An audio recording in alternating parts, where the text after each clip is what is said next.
নাভির নিচের বা গুপ্ত অঙ্গের লোম 40 দিনের মধ্যে না কাটলে গুনাহ হবে কিনা। এরপরে প্রশ্ন হলো গোসলখানার ভেতর বিবস্ত্র হয়ে গোসল করলে গুনাহ হবে কিনা। হাফ প্যান্ট পরে ফরজ গোসল করলে ফরজ গোসল হবে কিনা, বা ওই ফরজ গোসল নামাজ চলবে। এরপরে প্রশ্ন হলো চেয়ারে বসে নামাজ পড়লে নামাজ হবে কিনা। সবচেয়ে পপুলার প্রশ্ন, কমন প্রশ্ন, এই প্রশ্ন সব জায়গায় সব এলাকায় মানুষ করে, চেয়ারে বসে নামাজ পড়লে নামাজ হবে কিনা। যারা আল্লাহ তাআলা সুস্থ রাখছেন কমর টমর, এরা মনে হয় চেয়ারে বসে নামাজ পড়া মানুষগুলো দেখলে খুব মেজাজ গরম হয় মনে হয়। অথবা যারা চেয়ারে বসে নামাজ পড়েন তাদের মধ্যে অনেকে মনে করেন যে চেয়ারে বসে নামাজ পড়লে একটু ভাবসাব আসে কিনা আল্লাহ জানে।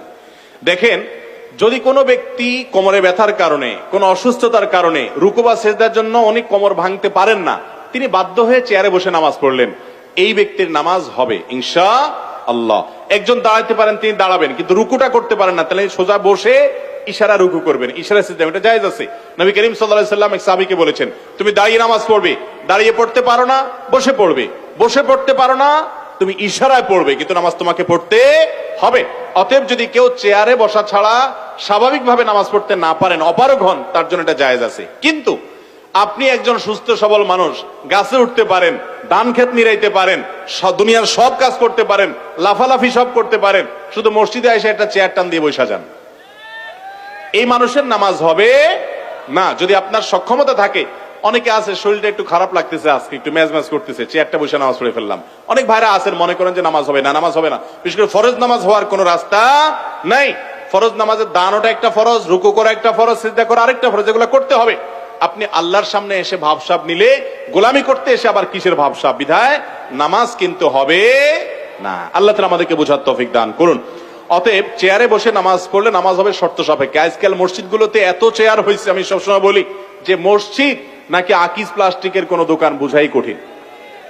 আজ থেকে 10 বছর আগে এত মাজা ব্যথার রোগী আমাদের দেশে ছিল না, আজকাল যত হয়েছে। হয়তো রোগী বেড়ে গেছে, হয়তো রোগী বেড়ে গেছে, কিন্তু আমাদেরকে মনে রাখতে হবে ওজোর থাকলে জায়েজ আছে, ওজোর না থাকলে একটু শরীর খারাপ দেখে আপনি চেয়ারে নামাজ পড়লে নামাজ হবে, ফরজ নামাজ হবে না। নাভির নিচের বা গুপ্ত অঙ্গের লোম 40 দিনের মধ্যে না কাটলে গুনাহ হবে কিনা। জি ভাই, 40 দিনের মধ্যে কাটা উচিত। 40 দিনের বেশি যদি হয় তাহলে সেক্ষেত্রে হাদিসে আছে এটা নিষিদ্ধ এবং নাজায়েজ কাজ, বিনা ওজরে এরকম হওয়া উচিত নয়। কখনো ওজর বশত হয়ে গেল ভিন্ন কথা, 40 দিনের মধ্যে অবশ্যই একবার কাটা উচিত এবং কর্তব্য। এরপরে প্রশ্ন হলো গোসলখানার ভেতর বিবস্ত্র হয়ে গোসল করলে গুনাহ হবে কিনা। যদি বিবস্ত্র হয়ে কেউ গোসল করে, গোসল হয়ে যাবে, কিন্তু বিবস্ত্র হওয়ার কারণে একটা গুনাহের কাজ হবে, গুনাহের কাজটা করা উচিত না। গুনাহটা বড় কোনো কবিরা গুনাহ হবে না, কিন্তু সাগীরা গুনাহ হবে।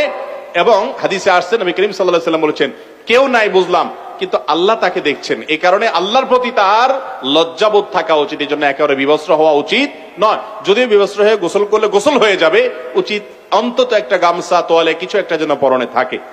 হাফ প্যান্ট পরে ফরজ গোসল করলে ফরজ গোসল হবে কিনা, বা ওই ফরজ গোসল নামাজ হবে কিনা, নামাজ চলবে কিনা।